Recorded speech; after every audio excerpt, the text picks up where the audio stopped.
The story begins with a man who recalls his past. After school, he went to work in a big city, and for the past 10 years, his daily commute was complicated by an overcrowded train. His work required persistence, and as his responsibilities grew, he spent even more time in the office. Even on weekends, he rarely had free time, and he lost interest in reading his favorite historical book before bed. The main character realized that his life had become boring and longed for the quiet, dear hometown he had left. When he woke up, something was wrong. His hands had become tiny, and his body had shrunk. He looked out the window of the room he did not recognize. They saw a completely unfamiliar world outside. A voice called someone named Van. It was Till, Van's maid, who ran in frightened and warned him about the danger outside the room. Confused, he asked who she was, but she still did not understand his confusion. He noted that the landscape was stunning and said that he came closer because the garden was very beautiful. The tongue was stunned and confused by his developed vocabulary and perfect pronunciation, especially considering he was only 2 years old. Even more shocked because Van, who is almost 30, now found himself in the body of a baby. He used to be a stressed office worker living in a tiny city apartment, but now he had a new body and a maid, yet he owned neither. He did not know whether he was reborn or dead, and it was strange that he retained memories of this new life. He confirmed to Tell that she was his personal maid, and she agreed. He also knew that his name was Van Ifaro. When Till boasted of his cleverness, he named his family, his father Duke Alpafaro, and his elder brothers Mersha Yard and Sesto. But there was one thing he could not figure out. He had no idea where he was. In the dining room, the Pharaoh's family sat down to eat. The father, Duke Jalpa Pharaoh, head of the family. The eldest son, Mersha Pharaoh, the second son, Yard Guide, and the third son, Sesto. While they ate quietly, Van was surrounded by maids. He charmed them by eating his vegetables neatly. This reminded him that he was a VIP in a hostess bar. He still remembered his past life in Japan before he woke up in this world. Although all this seemed unreal and confusing, he decided to make the best use of it. His brother Yard looked worried. Their father Jalpa asked Yard what he had learned that day. During dinner, Jalpa always asked his sons about their daily achievements. It was a usual practice in their home. Van wondered if it was customary for noble families, who kept away from children in the morning and idled, while in the afternoon the boys practiced fencing and studied according to their age. Then Jalpa asked Sesto how his day had gone. After hearing from him, he turned to Van and asked what he was going to do. Van thought for a long time and replied that since he knew so little, he would study the history and culture of this country. The room became quiet. Everyone fell silent, including you. Jalpa was initially too surprised to respond. Then Jalpa laughed sincerely and was proud that his youngest son was so clever, even though his mother Marara had spoiled him. Jalpa believed that Van had inherited his powerful fire magic, and Marara eagerly awaited his coming-of-age ceremony at 8 years old. In this world filled with magic, knowing one's magical affinity and its purpose was very important. Noble families value the 4 basic elemental magics: fire, water, air, and earth, which are used for attack, family, and home defense or healing. Those with rare talents are despised. His father and brothers possessed these 4 elemental magics. Van believed that any magic could be useful, depending on how it was applied. The Pharaoh family was noble and known for its military strength and a large country that lived by war. They were proud of fire magic, which was powerful in battles. The world resembled the Middle Ages and the early modern period, but magic made life easier. If gunpowder began to spread, it would cause great problems. The weapons were ordinary. These were swords, spears, and bows, but magic played the main role. In this world, there were 3 continents and many islands, and Van lived in a large country in the south of the western continent GR, which was called the Kingdom of Scuderia. The royal family had ruled there for 300 years and gradually expanded their possessions, and the current king himself led the nobles trained for battle to attack smaller countries and seize their lands. It seemed that because of this, even Van's father rose from count to duke, and Van asked Gil if there was only one port for ships, because sailing the open sea threatened attacks by large monsters, and although passing through the narrow strait was difficult, it was safer there. He will explain that besides humans, there were races such as elves, dwarves, and beastmen, but they lived in their rural communities, so seeing them was rare. The maids were very surprised at how difficult it was to keep up with his questions. One of them asked if he wanted to take a nap, but he replied that he asked out of curiosity and was checking if they were tired. They said that they were fine. Van constantly inquired about magical tools, and Gil explained that some stones, minerals, and crystals could store magical power and could be used to create tools that worked thanks to magic. Learning this, Van decided to later ask Gil his big question about prodigies. A 49-year-old butler named Vesparta arrived and asked Van how much he remembered. Van was only 2 years old but already knew letters and numbers. Vesparta had served Van's father for years and was considered skilled, but Van had not spoken with him before. He was nervous and sweating, answering with difficulty, so Esparta asked again what Van remembered. Van said that questions could be asked because he still could not write. Esparta tested him, asked how much is 2 plus 3, and Van answered correctly. Then Esparta asked to subtract 2 from 7, and Van also answered correctly. After a short pause, Esparta said that from now on he himself would teach Van twice a week, and for Van this was a real torture. Since the lessons were much more difficult than the level of a 2-year-old child, and there was too much material to learn. Esparta was impressed by how smart the 2-year-old Van turned out to be, and he already knew how to read and write, and was studying things like the nobility system, land unification, and rules. Van still wondered what a 2-year-old child should be doing at all. During those 2 years, he was constantly learning. Holding a wooden stick, he practiced fencing. It was like a game when he sparred with Till in a room with tatami mats. One day another maid, annoyed that Van had beaten her, suggested he punish her. The idea seemed fun, but Till was worried because such things are usually serious. Van just lightly hit her on the forehead. Although he had trained for only half a year, he practiced sword techniques every day, and by the age of 5 he was already fighting older students called young warriors, winning by simply hitting first with the stick. He really liked it and became very passionate about it. He uses skills from martial arts like judo and karate in sword movements to defeat opponents. His opponents were children, so their attacks were simple and repetitive. They lacked the skills and experience to defeat Van. Unlike the brothers' court in Sesto, Van also communicated with common people who seemed to enjoy his company. Deputy Chief D wanted to carefully examine Van's hands. He noticed that Van's skin was neither rough nor peeling, the hands were smooth, and the nails were growing. Van did not understand why D was examining them so closely. He said that although he trains every night, it was not visible on his hands. Van explained that he does not train at night due to studies, and he devotes his free days to training and likes to practice with the sword. D learned that Esparta recently tripled Van's study load. Now Van understood why he had accumulated so many lessons. Degriu was delighted and eagerly wanted to teach Van fencing himself. He insisted that Van focus on sword mastery, noted his natural talent, and suggested training considering his physique. Deben proudly and eagerly wants to make Van one of the best swordsmen in the kingdom. Seeing this serious look, Van explained that he loves both books and blades and strives to succeed in both. Dai could not convince him and agreed with his desire. Van asked for gentle guidance, but this turned out to be untrue. They drove him to exhaustion without giving any breaks. Even when Van tried to rest, Dai told him to squat. At first he thought D was cruel, but after that remark he began to consider him a stupid boor.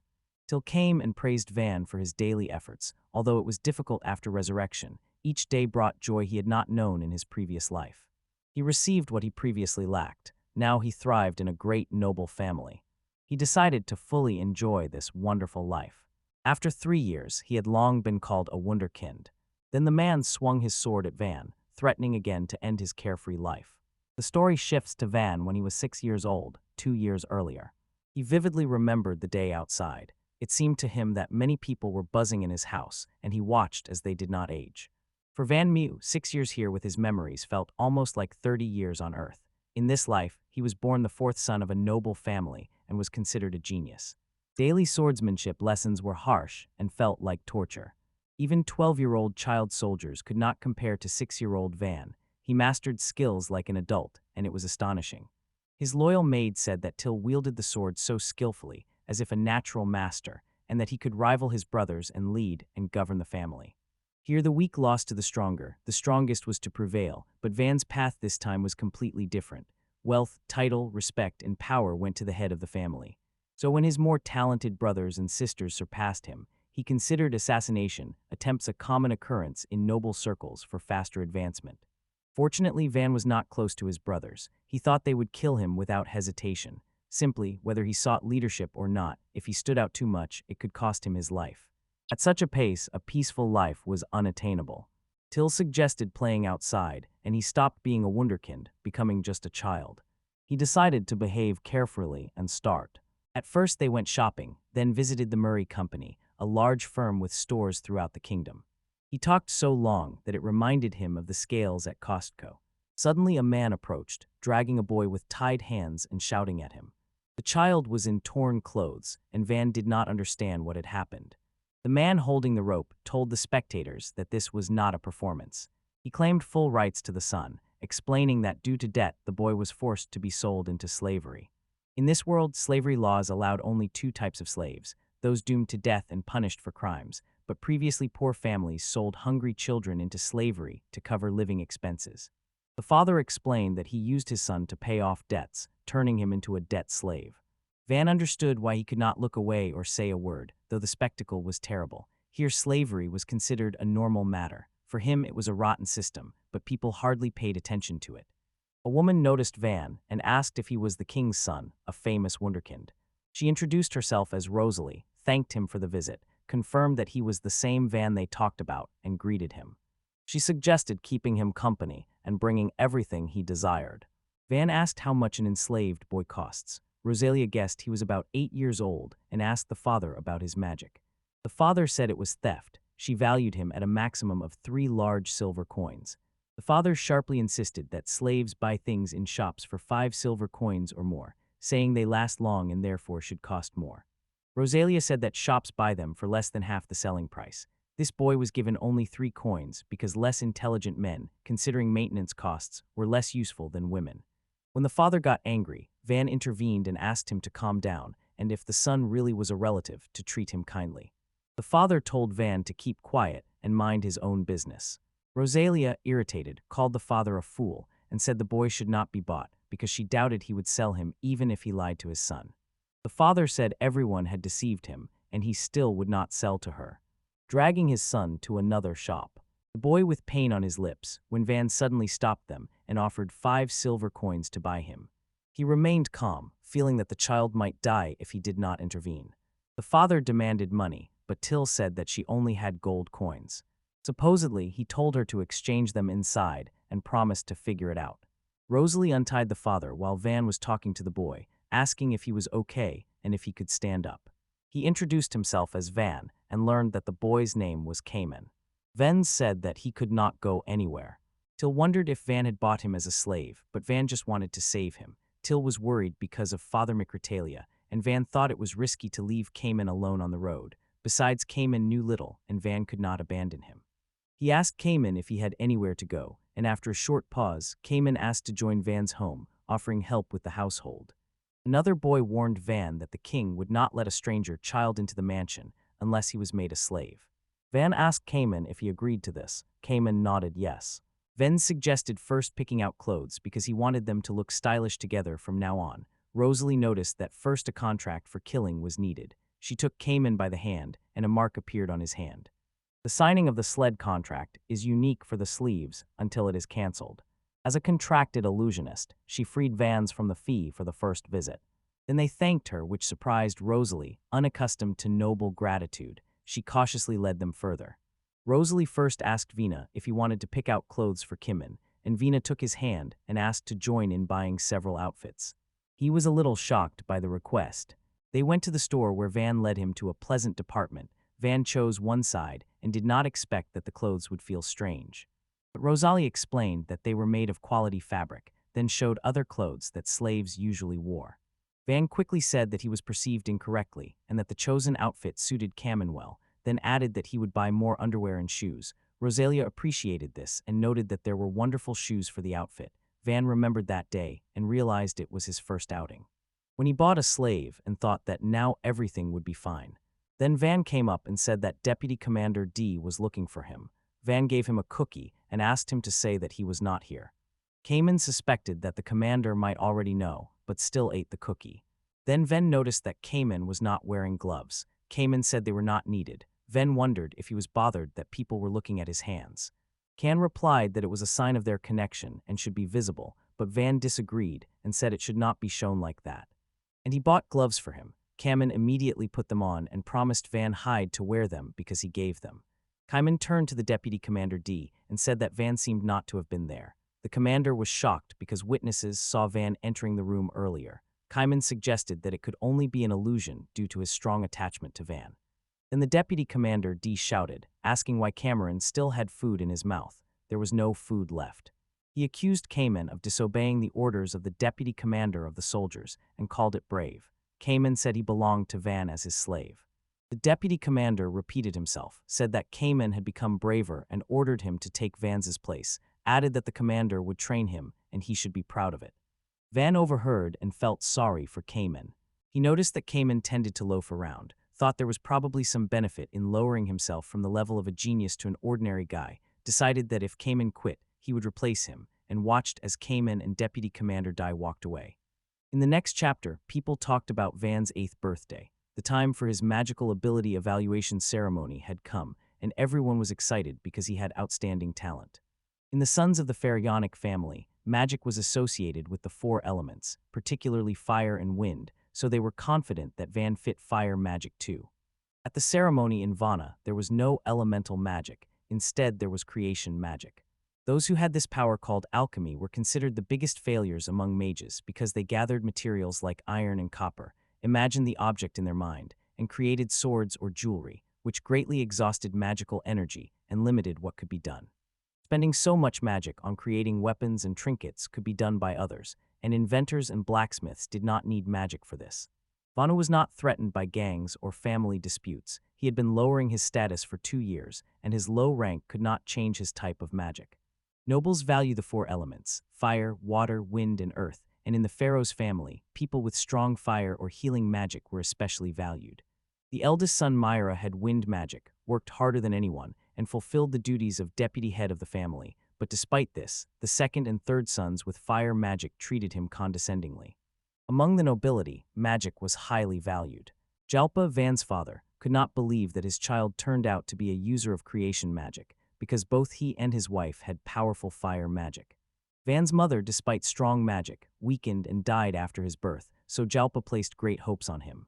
Jalpa drew his sword and said that Van had strange abilities from a young age, admitting that he was mistaken in expecting much from him. Therefore, he declared that the Duke family would not be held back.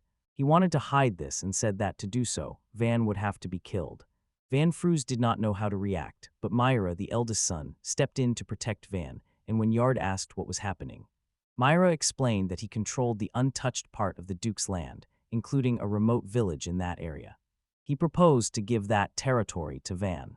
In the land of Maragain, he became a duke, and it was there that Count Ferdinand, whose possessions had been reduced, sent knights for trial. So transferring the village to Van, even if a knight stands near Count Ferdinand, will not cause problems, and the recently annexed land still retains loyalty to the Duke's family, so appointing a family member there, even nominally, will help. Yard liked this plan. He decided that Van would remain in that village as its lord. He told him to leave when he was ready, and after praising Mira for proving his worth, he left. Immediately after that, Marin apologized to Nell in front of Van.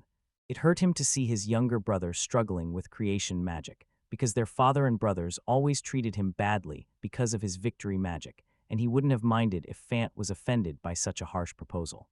Van did not hate him at all. Myra saved him. Otherwise, he would have faced death or captivity. His tongue could have been cut out, and most likely he would have become a slave. In this difficult moment, he promised not to miss the chance Myra gave him.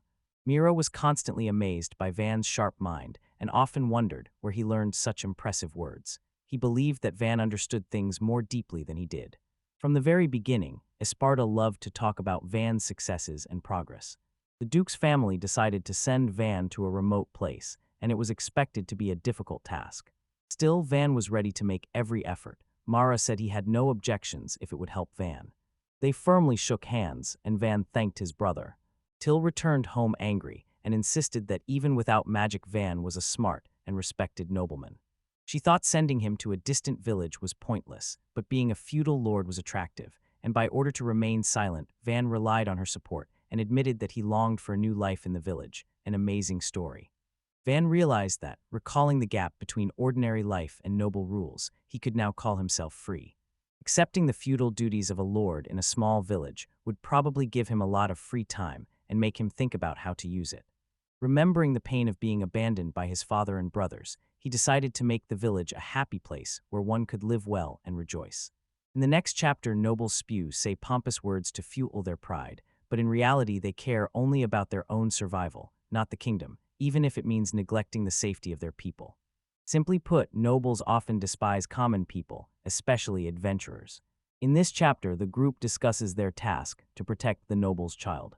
Because they cannot work with royalty, they had to take him. The largest of them asked why he agreed, and he replied that he had no other choice. Van approached briskly, smiled kindly, and introduced himself. Ordo, who looked like the leader of the group, was impressed by his charm and politely responded to the greeting. Van began to praise Ordo, noticing his massive weapon. The rest of the adventuring team also looked at Van with curiosity and admiration. Having greeted everyone, Van left, leaving a warm impression. They considered him pleasant, although he seemed like a typical cute boy they would have to protect, but Ordo warned them not to touch his hair. At the same time, Van was with Kaiman, and they were preparing for the journey. He ordered his bags to be placed in 3 horse-drawn carriages. The escort could not use the night army wagons, so Mira hired adventurers. Initially, they planned to send only 1 carriage for him, but Mira insisted on a larger number. Til also joined them, as she was devoted to Van and ready to serve him wherever he went. Only a few people knew that he had magic beyond the 4 main elements, but the rumors did not cease. He also left and promised to destroy anyone who stood in Van's way. Then he asked if he could request a night army escort, but D was also unsure. He urged the group to speed up preparations. Esparta came and said it was a bit early for Jalpa, but he left soon after. His children were already grown, so he had nothing against joining Van outside the city and resting. Esparta had served with his father for many years, so it was hard to part with him or find another such loyal assistant. But Esparta will oversee Van's training during his retirement. It worried him a little. Van noticed that everyone took many things, as if they were not going to a village, but he was grateful for their support because they gave energy, and Esparta radiated great wisdom. Til noticed Van's strange smile and asked if everything was all right. Van just smiled and said he was glad everyone would come and thanked them. Til said that many maids like her wanted to join, but only she got permission after asking Myra. She said that Mira was often busy and rarely communicated with the maids. Yard and Sesto treated them badly, but Van stood out. He greets them every day, treats them with sweets, and even helps them clean. The mage who trained with swords also adored Van. Van, embarrassed, told Cayman that he could stay in the kingdom if he did not like it there. The deal with Slade could be changed or terminated, and Myro would quickly agree. Cameron said he chose to serve Van all his life. Van was embarrassed and jokingly said he did not expect Cameron to love him so much. But Cameron sincerely said that he both sympathized with him and admired him. It's time to go. Van thought his father wanted him to leave quietly and leave as few traces as possible. He spent 2 years in that city, but now it was empty. When they were about to leave, a girl ran up to them and called Van. He recognized her as the guard's daughter, whom he had seen several times. She asked if he was going somewhere, and he wondered where she had heard that. Then she pointed, and Van saw a man with horses behind them. It humiliated him. The soldier said that by Dee's order, they do not want Van to escape as a fugitive, and added that at least they want a proper farewell. The soldier also mentioned that Dee is dozing in the carriage and will tell him when they kill the woman. Woke up, then came to and shouted that Van, the 4th prince of the kingdom, is here. He ordered a robe to be prepared for him and said that he would deal with any officer who asked for permission himself. People gathered, asked Van where he was going, begged him to return soon, and wondered if he was studying in the royal capital. Then say goodbye to them, surprised at how much they really care. Meanwhile, Thil Gruder began to sob. The man approached Van and said that the beef barbecue was ready. Van realized that they would have to travel through 2 cities, but first they set up camp for the first time, and he remembered that he once lived in a car, but this was his first time camping in this dangerous world full of monsters. For this trip, he hired 2 teams of adventurers to guard him. The man with the cloak, Beef Barbecue Ortho Sheet, seemed to be the leader, an experienced adventurer with over 20 years of experience. Comfortably communicated with clients, even with the 8-year-old Leg Van, whom he considered capable of confident communication. Van thanked for the beef and for Ordo's care, then suggested Ordo rest a bit. Say that even adventurers noticed Van's generosity. She imagined that if Van were her mentor, they would talk about 100 wonderful topics. Then he thought that after leaving the city and passing 2 towns, he could not do this several times. He thought about what they had experienced. They would visit 4 more towns, some large, some small, and stay a full day in each. He noticed that because of the heavy luggage, they were moving slowly. In 2 weeks, they covered 5,100 kilometers daily, meaning they had already traveled from 500 to 1,000 kilometers. The kingdom was huge, and in Japan, this would be like crossing 3 or 4 prefectures, although he did not know the exact distance. Till informed Van that they would soon reach the village. Finally, Van thought that this resembled a workplace with a new manager. First impressions are important. When he was lost in thought, the carriage stopped at the city entrance, and Van asked what was happening, and the man holding the reins said that the village was under attack. Then the adventurers entered and formed a circle, discussing their next move and trying to devise a strategy. Someone suggested that they were bandits or fleeing mercenaries, another said that those who were afraid or doubtful could retreat, and yet another declared readiness for battle. The village had strong, thick wooden walls, so arrows were almost ineffective. Armed soldiers stood at the gates. Behind them was a group of mages. The peasants could only hide like turtles in their shells and begged Van to allow them to fight, saying that together they could manage. Van estimated the enemies at about 40 to 50 and doubted whether it was worth entering the battle without knowing the nature of the opponent. Arthur Shit said that it was too risky. Dai admitted that he knew this and that injuries or deaths were possible, but everyone could handle it. Arthur said that he had his own rules and that they did not take on tasks that required sacrifices among teenagers. He told Dai that, as an adventurer, Dai probably often faced such moments. The author replied that risking everyone's lives would have killed them long ago.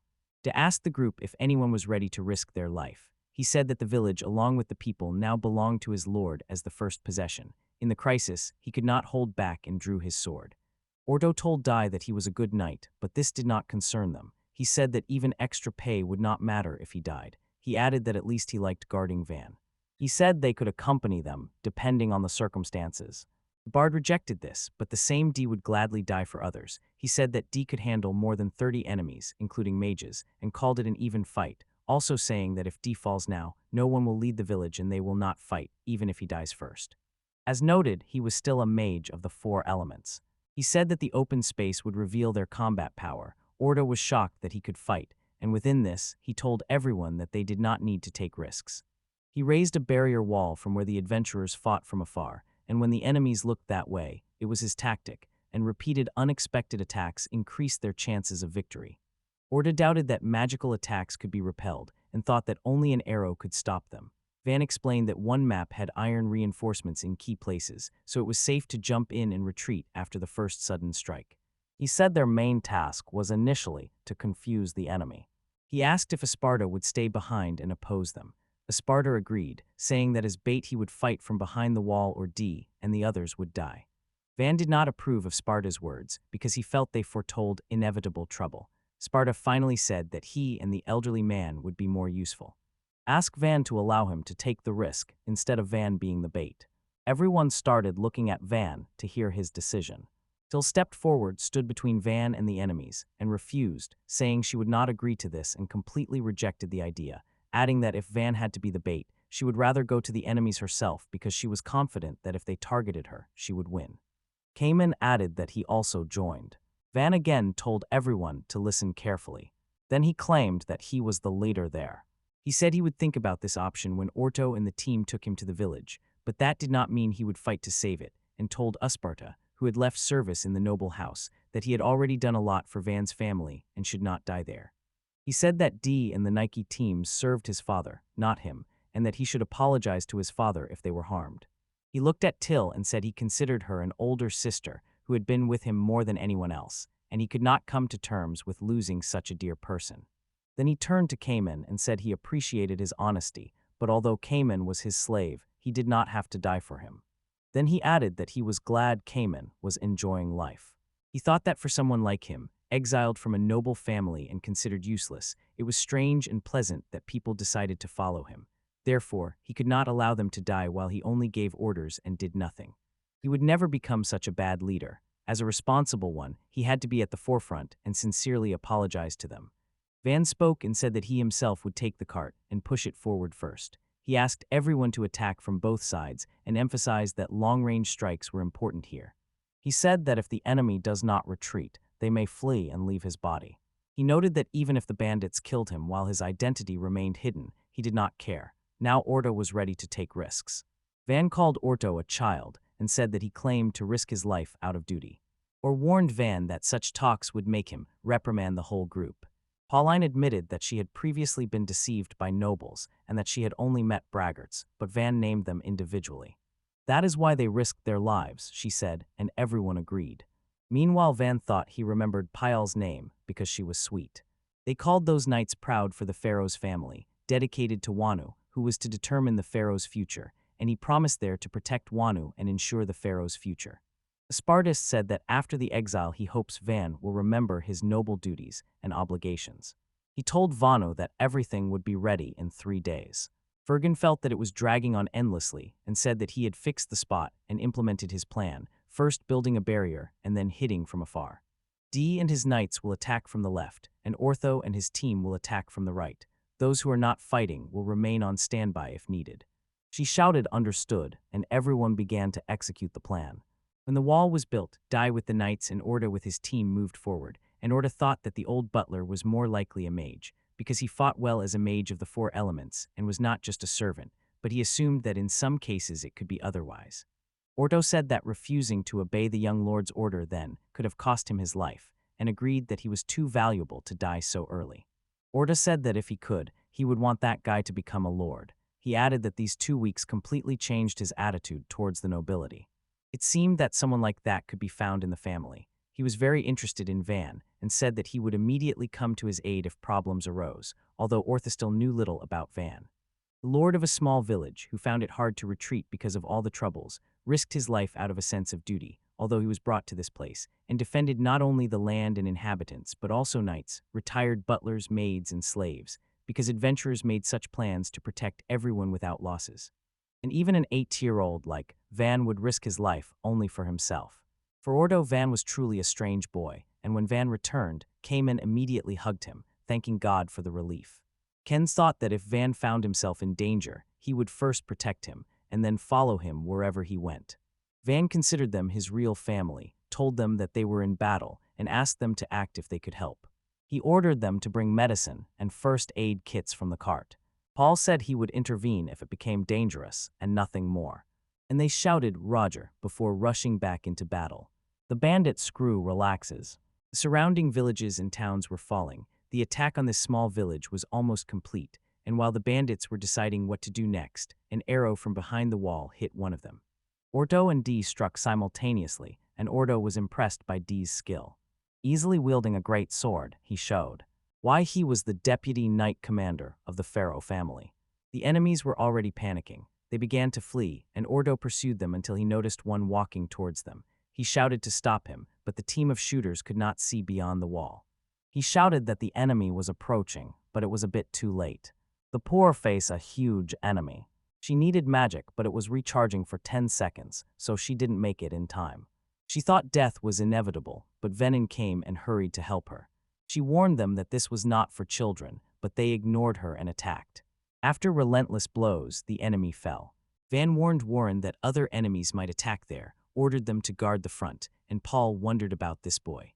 Eventually, some bandits fled, but the attacking group was destroyed and no one was hurt. After that, they achieved the best result. Ordo said they would do the job if they received half of the client's fee. It was important to him not only the money, and he asked to stay there a little longer. Others refused because they had work in the neighboring district, and their performance here was over. They would return later, but a few people wanted to stay with him. Dense forests and nearby peaks allowed him to hunt demons for some time without quests and even earn a little. Paul noticed that Van did not look like a son of a noble family and did not fit the image. That is why Orto wanted to stay close. He was curious about what kind of person such a child would grow into. Van's mind was lightning fast, which rarely happens even among the nobility. At first, she seemed like a child of noble birth, but as soon as he spoke, that disappeared. He was polite and kind, but often behaved like a lively, friendly child.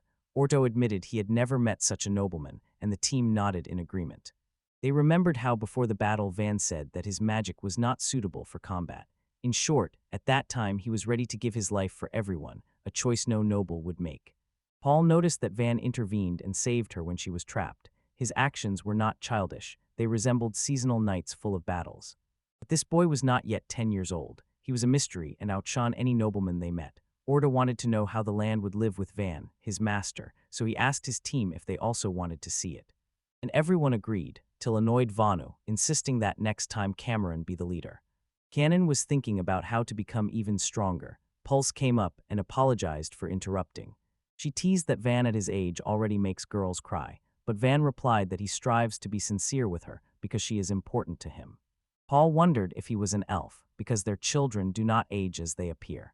She still did not know how to address him because he was a nobleman but did not behave like a noble. Van said that Till raised him since infancy and considered him a human. She then asked where he learned to wield a sword. Nodding towards Dai, he said that Dai personally trained him, and although he was not fully grown yet, he was taught to surpass his own strength. She asked if his mind and wit were from Asparthia, and Van answered yes. Paul says that she owes her life to the courage and swordsmanship of Van. She was very grateful and would always remember this favor. Van Grind said it was not a problem. Paul thought it would be a problem if it came from noble charm. But here one adventurer gained the loyalty of another. Aspartha told Van that the peasants were gathering near the gates, and it was his first meeting, so he wanted to make a strong impression. In the next moment, the peasants gathered together, and Van appeared before everyone. He said that he was sent by Lord Pharaoh, the current ruler of this land, and from now on he would govern here, including their village. The village elder Rhonda approached and thanked him for saving their village and its inhabitants. Van spoke about the local landlords and military who ignored orders. He said he would protect the village and from now on take leadership and asked for their support and cooperation. Orda considered this too formal but remained silent. Rhonda invited him to her home as a sign of goodwill. At home, he said that 6 months ago the village had 150 inhabitants. A month ago bandit attacked and reduced them to 100, and today there was already a third raid, and Van asked why they had become the main target. He suggested that it might be because of the nearby border of the Kingdom of Gen under Count Ferdinand. The border was patrolled by border knights, but with the new lord it was neglected. Essentially, the village suffered because it was now under the rule of Lord Fellow. Van said that the old ruler Count Ferdinand had allies in every city, and it seemed that his father Lord Fellow appointed rulers only in large cities, while the fate of small villages remained unknown and unnoticed. The tiny village did not need protection and paid almost no taxes. Promise from now on to keep them informed. They said that complaining, being sad, or blaming the kingdom was pointless. Even if they doubted, nothing changed, and Rhonda Galaga's son looked angry after Van's speech. Van ordered him to sit, spoke on behalf of the village, and thought that with such a hot head, the village had a bleak future.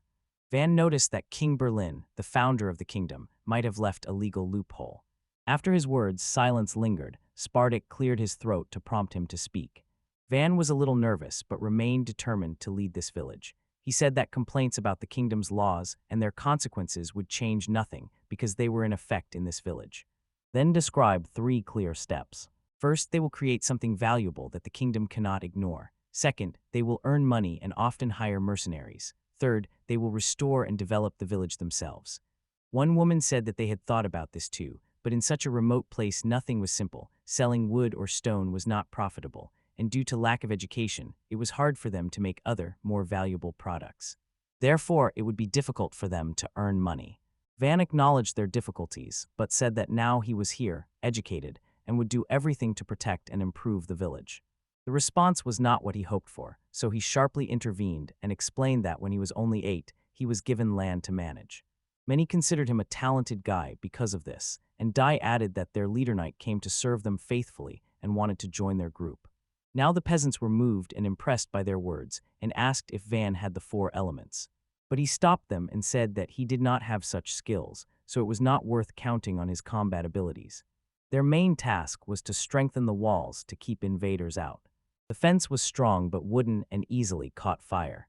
Sparta said that the stone would hold under the influence of magic, although later it just became earth. Van advised him to use stones to reinforce the walls. He was sure that soon they would be able to build a strong barrier. A moat would also help by keeping bandits away, so he suggested taking on this task. He urged others to set traps and prepare attacks from the wall. They needed bows, arrows, or stones that peasants could use more easily. Van went out and told everyone about his plan. He promised to work hard for the development of the village. He said that although young, he had support, and if enemies came, his supporters would fight back, and by the end of the speech he felt like a politician.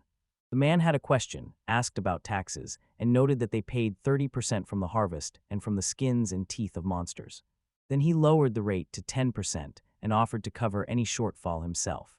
The peasants were stunned by his offer. He said that the most important thing was a stable life. Some sold their children to pay off debts. Others feared that bandits would soon return and asked for night guards.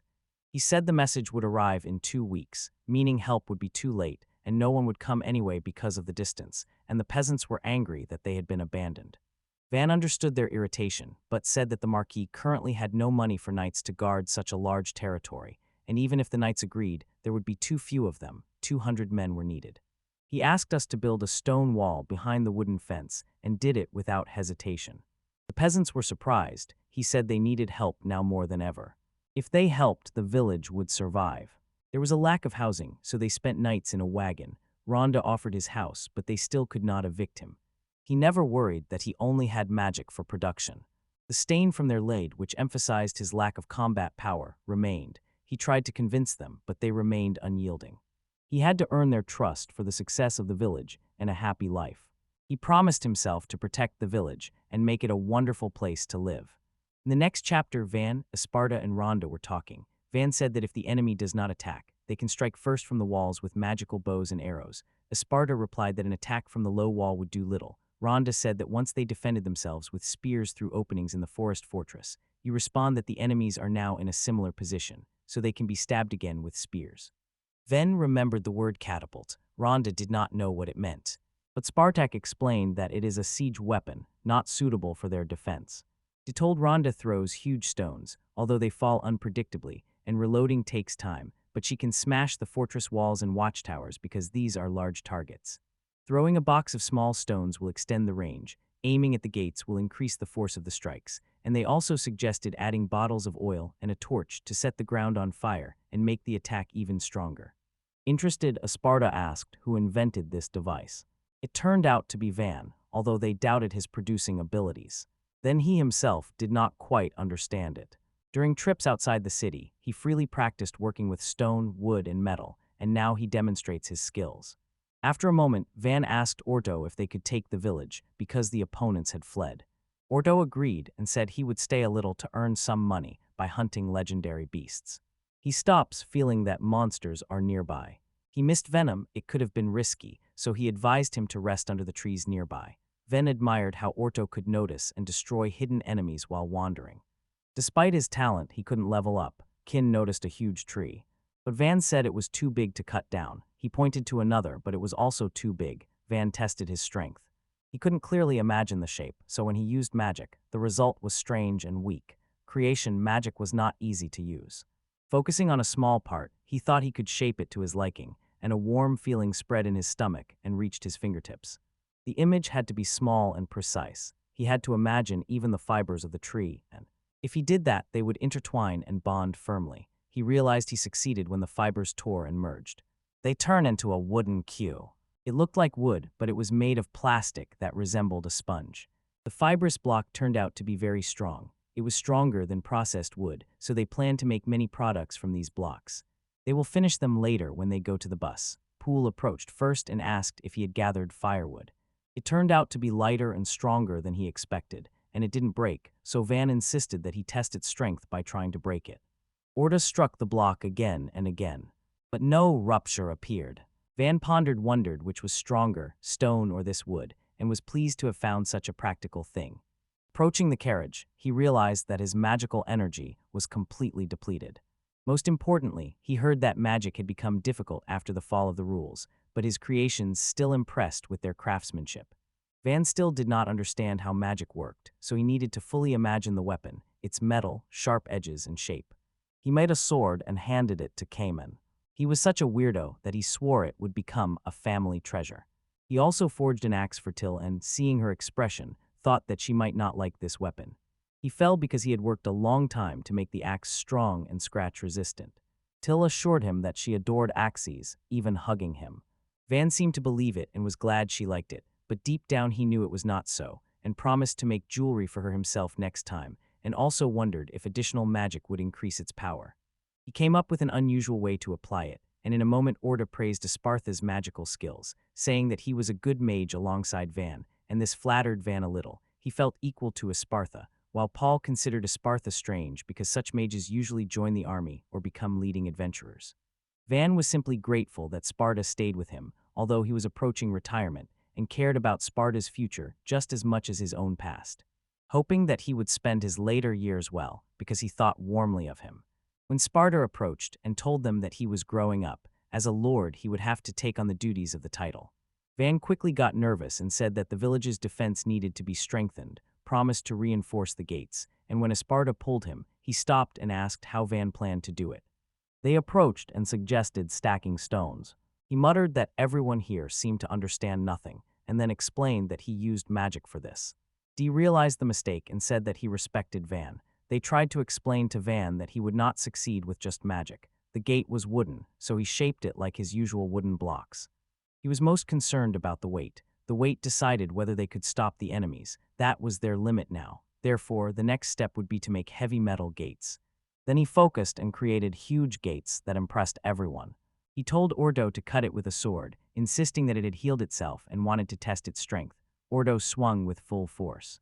It was a powerful blow, but only a small trace remained. Van felt was mistaken, but others quickly did not agree. The next morning he woke up irritated. He felt cramped after sleeping in a small place with only a sleeping bag. He still could not wash properly. On the road they slept in camps and wagons, and even in the village their bed was a cart. On the street till an inn met him. He was fine, but the tail and everything else were worn out. They were too tired, and it could not continue like that. Before defending the village, they needed food, clothes, and shelter. He decided to try to build a house. He asked Cayman to take wooden blocks. Rhonda came up and asked what was happening. Van said he wanted to build a house there and asked if it was safe and suitable, and Rhonda replied that it was the center of the village, perfect for Van's estate. Van also thought about the festival when they had free time. He felt capable, but at first was not sure if he could build more than a simple house. He made 4 support beams, then set the size.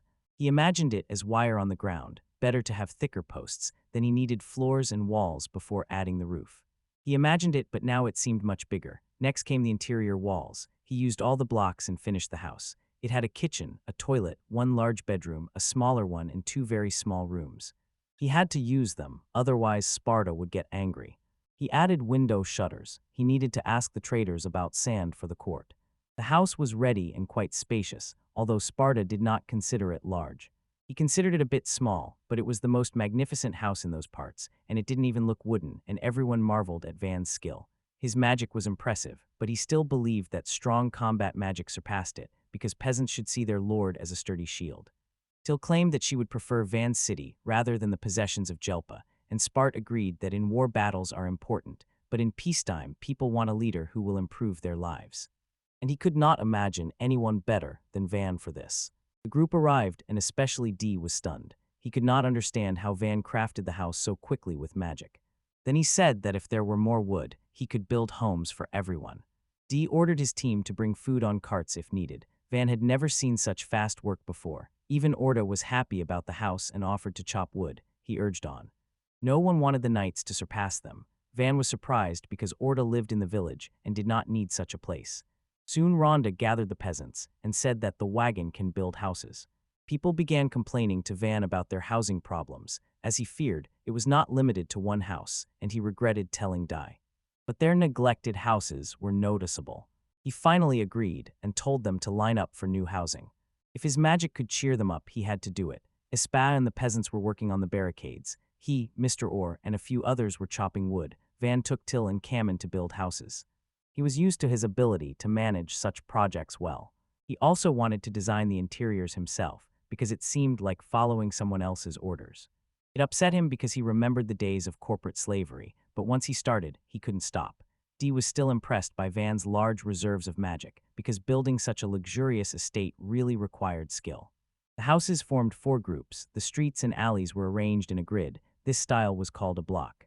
The houses of ordinary people were identical, to be fair. This is enough for now, but with building stone he would later customize each house. Although they were already grateful, the peasants bowed and brought gifts when they saw him. He also built a small, simple bathhouse near the estate, made it for himself, but was glad that others liked it. Pool purified the water with her magic and heated it the old way on the fire.